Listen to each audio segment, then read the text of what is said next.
A primavera está a chegar e com ela novos ritmos de leitura. Leia artigos de opinião e receba acesso antecipado a todos os episódios de Podcast Plus. Acompanhe a atualidade ao minuto. Assine hoje o Observador com até 58% de desconto e habilite-se a ganhar uma tote bag e um voucher da Livraria Almedina. Tudo em observador.pt. Miguel Cordeiro.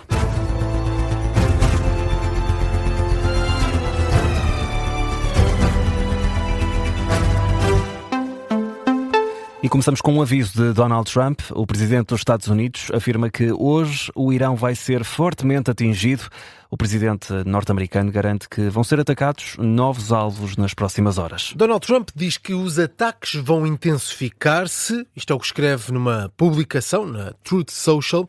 Isto acontece depois do presidente do Irão ter recusado, também nas últimas horas, ter recusado a rendição total. Donald Trump pediu essa rendição para poder negociar um cessar-fogo. Ora, o presidente do Irão recusou a rendição total, pediu sim desculpa aos países vizinhos de Teherão.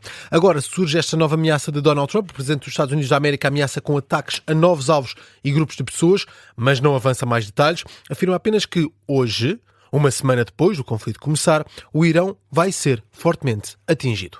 E Miguel, os preços, sobretudo na energia, têm vindo a subir e devem começar a afetar o nosso bolso. Já a partir desta semana, os combustíveis podem atingir máximos históricos. Espera-se, na próxima segunda-feira, uma subida no gasóleo que pode atingir os 25 cêntimos por litro e na gasolina a subida pode estar na casa dos 7, 8 cêntimos por litro. Esta manhã já escutámos o ex-ministro da Economia do PSD, Carlos Tavares, que defende que o governo não deve precipitar medidas por causa do conflito no Irão. Carlos Tavares põe em causa a duração do conflito, que é incerta. Carlos Tavares era ministro da Economia quando começou a guerra no Iraque. Ao olhar agora para este conflito, diz que compreende as razões para o governo anunciar um desconto no ISP, no gasóleo, mas espera que essa medida não se prolongue. E explica porquê. Compreendo esta medida que foi adotada pelo Governo de subsidiar, o subsídio corresponde basicamente ao aumento do IVA que seria devido por força da subida do preço. Mas o que eu esperaria era que esta subsidiação não se prolongasse, primeiro porque afeta as finanças públicas e sobretudo porque do ponto de vista económico não permite que os preços no mercado reflitam as condições da oferta e da procura, que é o papel dos preços. Carlos Tavares, ex-ministro da Economia, atual presidente da Associação Círculo de Estudos do Centralismo, esteve esta manhã no programa Explicador. O ex-ministro da Economia do PS, António Costa Silva, também fala esta manhã numa entrevista à agência Lusa, em que admite que a situação é preocupante, mas diz também que ainda não estamos perante um choque petrolífero. Seguimos na análise esta manhã aqui na Rádio Observador. Agora connosco em direto temos o analista da XTB, Vítor Madureira. Acompanha de perto o mercado do petróleo e do gás natural. Muito boa tarde, obrigado por estar connosco na Rádio Observador. Estamos a chegar ao 8º dia de conflito e tivemos já uma semana agitada nos mercados. Como é que pode descrever aquilo que aconteceu esta semana nos mercados, nas principais bolsas? Olá, muito bom dia, obrigado pelo convite. Tivemos uma semana marcada com alta volatilidade nos mercados, ou seja, segunda-feira as bolsas abriram até com quedas agressivas e depois até acabaram por recuperar bastante parte das quedas, mas ao longo da semana as coisas ficaram mais complicadas e acabamos por ter quedas nas principais bolsas. Por exemplo, no caso alemão, por exemplo, a bolsa acabou por cair na ordem dos 6,7%, no PSI 20, por exemplo, 3,6%. Tivemos disparos no petróleo na ordem dos 24%, no caso do Brent, portanto foi aqui uma semana bastante agitada e vamos ver agora o que é que vai acontecer, já para não falar da questão do gás natural na parte europeia, que ele chegou a subir quase 5% numa semana, que é um número bastante agressivo nos mercados futuros. Vamos ter mais uma semana que continua com incerteza. Há algum investimento que os investidores devem fugir e outro que devem procurar nos próximos dias, nas principais bolsas? Assim, o que nós estamos a ver é que o investimento, por exemplo, em bens de consumo, ou seja, empresas ligadas a consumo diário, como shampoos, comida, esse tipo de bens, têm sido as empresas que têm têm tido melhor rendimento, também a questão de fundos imobiliários também, mas pouco mais têm tido boa performance, ou seja, todo o resto de empresas tem estado tudo a cair, inclusive os metais preciosos, mesmo o ouro acabou por fechar a semana negativa, portanto nem os metais preciosos estão a conseguir aguentar, e depois a questão do dólar. O dólar também subiu, tem sido também um ativo de refúgio, sim.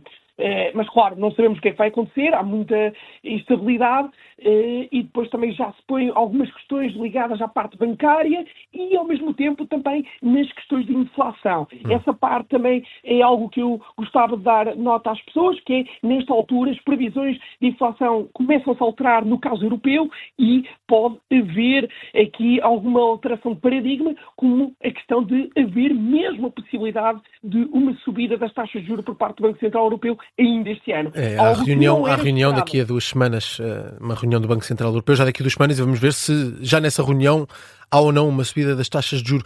Eu gostaria de pegar as palavras do ministro António Costa Silva, que dá hoje uma entrevista à Agência Lusa e que diz que ainda não estamos perante um choque petrolífero. Olhando para os mercados, olhando para o histórico, para aquilo que nos diz a história, concorda com esta declaração? É bastante questionável. É bastante questionável porque quando nós temos 2 semanas, não é? Aliás, 3 semanas, até porque o mercado antecipa, não é? Ou seja, o mercado petrolífero já estava a subir antes da guerra começar, não é? O mercado está sempre à frente, dizendo assim. Mas quando nós temos um disparo em 3 semanas na ordem de 35% no Brent, é um valor muito agressivo. Aliás, a última vez que vimos isso foi com a questão da guerra da Ucrânia, não é? Portanto, é bastante questionável essa declaração, sim. Devemos esperar uma continuação na subida do preço dos combustíveis durante as próximas semanas? Na parte dos combustíveis, aí já depende de outros fatores. Eu só analiso mesmo os mercados financeiros, a parte dos futuros, mas há a possibilidade ainda de haver mais algum aumento de curto prazo. Depois, a partir daí, vai mesmo depender se as cadeias, não é, de distribuição vão mesmo alterar-se, não é? Dizendo assim, mas isto não sabemos, não é? Eu não consigo confirmar nada. O mercado está completamente instável nesta altura, portanto não sabemos. Mas sim, há a possibilidade de ainda haver mais alguma subida. Eu diria que em termos técnicos, isto é mais uma questão técnica, o valor dos 94, 95 dólares no Brent é bastante importante e se ele passar daí, há sempre essa possibilidade, aí sim as coisas podem ficar mais controladas, dizendo assim, porque depois os próximos níveis já pode chegar, não é, a valores muito mais altos.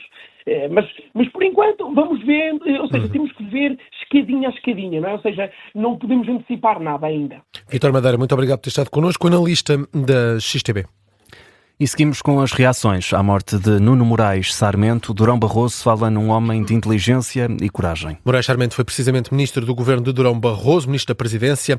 O antigo primeiro-ministro diz que foi conseguido com coragem atravessar os muitos obstáculos que lhe foram surgindo até ao dia de hoje. Assim que descreve Nuno Moraes Sarmento. É um comunicado em que Durão Barroso diz que perdeu um grande amigo e que Portugal também perdeu alguém que vai fazer muita falta à vida pública e cívica. Marcelo Rebelo de Sousa, numa nota no site da Presidência, recorda um político brilhante que marcou o PSD. O Presidente da Assembleia da República deixa uma marca de moderação, lealdade e serviço público no combate à doença. Diz que Nuno Moraes Sarmento deixa essa marca e também um testemunho de resistência e amor à vida. O PSD lembra um homem de convicções e uma das vozes mais firmes na defesa da liberdade e da democracia. José Luís Carneiro, secretário-geral do Partido Socialista, diz que, apesar das diferenças políticas, viu sempre em Nuno Moraes Sarmento um homem e um político muito frontal, corajoso e combativo. Amanhã há clássico na Luz. Francesco Farioli afirma que o jogo do Benfica é importante, mas não é decisivo. Fez a conferência de imprensa esta manhã e diz que contas só no fim. Qualquer que seja o resultado, não vai ser decisivo. É um jogo importante, é mais uma jornada, mas veremos no fim como fica a tabela. Qualquer que seja o resultado, posso dizer-vos, por experiência pessoal, que isto só acaba no final do campeonato. Até ao último ponto, o mais importante é dar tudo. Till there is a point to be played, we need to go full gas, and that's the most important part. Francesco Farioli também quis deixar muitos elogios a José Mourinho, declarações no lançamento do clássico de amanhã entre Benfica e Futebol Clube do Porto. José Mourinho vai fazer a antevisão às 3 da tarde, hoje. Hoje também há mais um jogo da 25ª jornada em destaque. O Sporting Braga Sporting joga-se às 6 da tarde, há relato em direto aqui na Rádio Observador. E do clássico também, amanhã, aqui na Rádio Observador, emissão especial a partir de que horas, Miguel? Tu sabes tudo? Hoje, depois das 5h30, amanhã a emissão especial começa mais cedo, por ser um clássico entre Benfica e Futebol Clube do Porto, começa por volta das 4h15. É isso mesmo.